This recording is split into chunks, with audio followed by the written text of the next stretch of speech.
1999 সাল বলিউডে মুক্তি পেল একটি চলচ্চিত্র যা আজও প্রেমের গল্পের অন্যতম সেরা উদাহরণ হিসেবে বিবেচিত হয়, হাম দিল দে চুকে সনম। সঞ্জয় লীলা বানসালের পরিচালনায় এই ছবিতে অভিনয় করেছিলেন ঐশ্বরিয়া রায়, সলমান খান এবং অজয় দেবগন।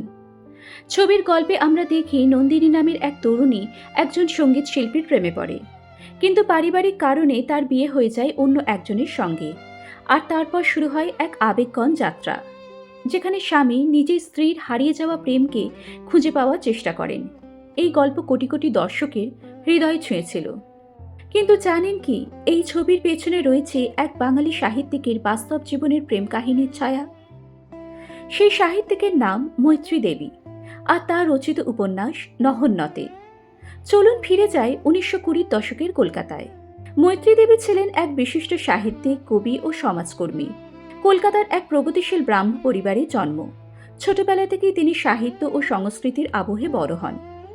তার পিতা দার্শনিক সুরেন্দ্রনাথ দাশগুপ্ত ছিলেন একজন খ্যাতনামা অধ্যাপক এবং তিনি ছিলেন রবীন্দ্রনাথ ঠাকুরের ঘনিষ্ঠ। তার জীবনের সবচেয়ে আলোচিত অধ্যায় শুরু হয় মির্জা এলিয়াদে নামে এক রোমানিয়ান ছাত্রীর সঙ্গে পরিচয়ের মাধ্যমে। মির্জা এলিয়াদে মৈত্রী দেবীর পিতা সুরেন্দ্রনাথ দাশগুপ্তর অধীনে ভারতীয় দর্শন শিখতে ভারতে এসেছিলেন।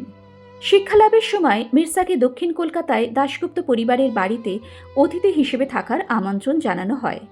সেখানেই তার পরিচয় হয় দার্শনিক সুরেন্দ্রনাথ দাশগুপ্তের 16 বছর বয়সী কন্যা মৈত্রী দেবীর সঙ্গে। মৈত্রী ছিলেন এক অসাধারণ মেধাবী, গভীরভাবে কাব্যপ্রবণ তরুণী। তিনি ছিলেন রবীন্দ্রনাথ ঠাকুরের স্নেহধন্য ও প্রতিভাবান শিষ্যদের একজন। প্রথম দিকে মির্জা এলিয়াদে এই তরুণ কবির প্রতি বিশেষ মনোযোগ দেননি। এমনকি তিনি মৈত্রীকে কিছুটা সরল, সাধারণ এবং শিশুসুলভ বলেই মনে করেছিলেন। কিন্তু সময়ের সঙ্গে সঙ্গে তাদের সম্পর্কের রসায়ন বদলাতে শুরু করে। তাদের মধ্যে শুরু হয় জ্ঞান ও সংস্কৃতির আদান প্রদান। মির্জা মৈত্রীকে ফরাসি ভাষা শেখাতেন, আর মৈত্রী তাকে শেখাতেন বাংলা। ঘণ্টার পর ঘণ্টা কথোপকথন, সাহিত্য, দর্শন এবং সংস্কৃতি নিয়ে আলোচনা করতে করতে তাদের মধ্যে গড়ে ওঠে এক গভীর বৈদিক বন্ধন। আর সেই বন্ধন ধীরে ধীরে রূপ নেয় প্রেমে। সময়ের সঙ্গে সঙ্গে তাদের সম্পর্ক আরও গভীর হয়ে ওঠে। চোখের ভাষায় বিনিময় হতো নীরব অনুভূতি, গোপনে আদান প্রদান হতো ছোট ছোট চিরকুট। আর সুরেন্দ্রনাথ দাশগুপ্তের বিশাল গ্রন্থাগারে কাটত দীর্ঘ সময়।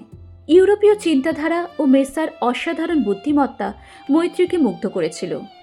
অন্যদিকে মৈত্রীর সংবেদনশীলতা, সাহিত্যপ্রেম এবং গভীর মনন আকৃষ্ট করেছিল মির্জাকে। ধীরে ধীরে তারা দুজনেই এক গভীর প্রেমে আবদ্ধ হয়ে পড়েন। কিন্তু সেই সময়ের সমাজ ও পারিবারিক রীতিনীতি এই সম্পর্ককে মেনে নেওয়ার জন্য প্রস্তুত ছিল না। তাই তাদের প্রেম ছিল সম্পূর্ণ নিষিদ্ধ। অবশেষে একদিন সেই গোপন সম্পর্কের কথা প্রকাশ্যে চলে আসে। কথিত আছে, মৈত্রীর ছোট বোন জ্বরে অসুস্থ অবস্থায় অসংলগ্ন কথাবার্তা বলতে গিয়ে তাদের প্রেমের কথা পরিবারের সামনে প্রকাশ করে ফেলে। খবরটি জানার পর সুরেন্দ্রনাথ দাশগুপ্ত অত্যন্ত ক্ষুব্ধ হন। তিনি এই সম্পর্ককে তার ছাত্রের বিশ্বাসভঙ্গ হিসেবে দেখেছিলেন। ফলস্বরূপ মির্জাকে অবিলম্বে বাড়ি ছেড়ে চলে যেতে বলা হয়। এই ঘটনার পর মির্জা গভীর মানসিক অস্থিরতায় পড়ে যান। কিছুদিনের জন্য তিনি হিমালয়ের একটি আশ্রমে আশ্রয় নেন এবং পরে ভারত ছেড়ে চলে যান। অন্যদিকে মৈত্রীর জীবনও অন্য পথে মোড় নেয়। ভাঙা হৃদয় নিয়েই তিনি পরবর্তীকালে অন্য একজনকে বিয়ে করেন।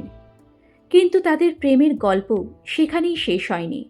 বাস্তব জীবনে বিচ্ছেদ ঘটলেও সেই সম্পর্ক বেঁচেছিল সাহিত্য জগতে।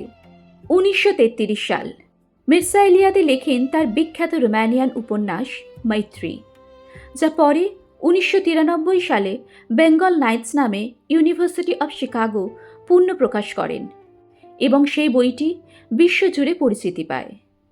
উপন্যাসটিতে তিনি ভারতীয় জীবনের পটভূমিতে তাদের সম্পর্ককে চিত্রিত করেন।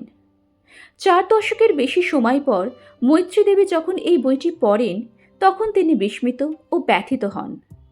মৈত্রী দেবীর মতে বাস্তবের সংযত ও অসম্পূর্ণ প্রেমকে সেখানে অনেক বেশি রোম্যান্টিক ও নাটকীয়ভাবে উপস্থাপনা করা হয়েছিল। 1973 সালে এক বক্তৃতামালায় অংশ নিতে মৈত্রী দেবী আমেরিকার শিকাগো বিশ্ববিদ্যালয়ে যান। সেখানেই তিনি পূর্ণ ঘোষণা ছাড়াই হঠাৎ দেখা করতে যান মির্জা এলিয়াদের সঙ্গে। প্রায় 4 দশক পর মুখোমুখি হন সেই দুই মানুষ, যাদের এক সময়ের প্রেম সময় ও দূরত্বের আড়ালে হারিয়ে গিয়েছিল। শিকাগোতে প্রায় 2 মাস অবস্থানকালে তাদের মধ্যে একাধিক আবেগগণ সাক্ষাৎ ও দীর্ঘ আলোচনা হয়। সেই সাক্ষাৎগুলোর এক পর্যায়ে মৈত্রী দেবী এলিয়াদের মুখোমুখি হয়ে প্রশ্ন তোলেন তার উপন্যাস মৈত্রী নিয়ে। মৈত্রী দেবীর অভিযোগ ছিল তাদের যৌবনের সম্পর্ককে মির্জা ইলিয়াদে তার বইতে বাস্তবের তুলনায় অনেক বেশি রোম্যান্টিক, বিকৃত এবং কাল্পনিকভাবে উপস্থাপন করেছিলেন। এরই প্রতিক্রিয়ায় এবং নিজের গল্পকে পুনরুদ্ধার করতে এবং ঘটনাগুলোর নিজের দৃষ্টিভঙ্গি তুলে ধরতে 1974 সালে মৈত্রী দেবী প্রকাশ করেন তার বিখ্যাত উপন্যাস নহন্যতে, যার ইংরেজি অনুবাদের নাম ইট ডাজ নট ডাই।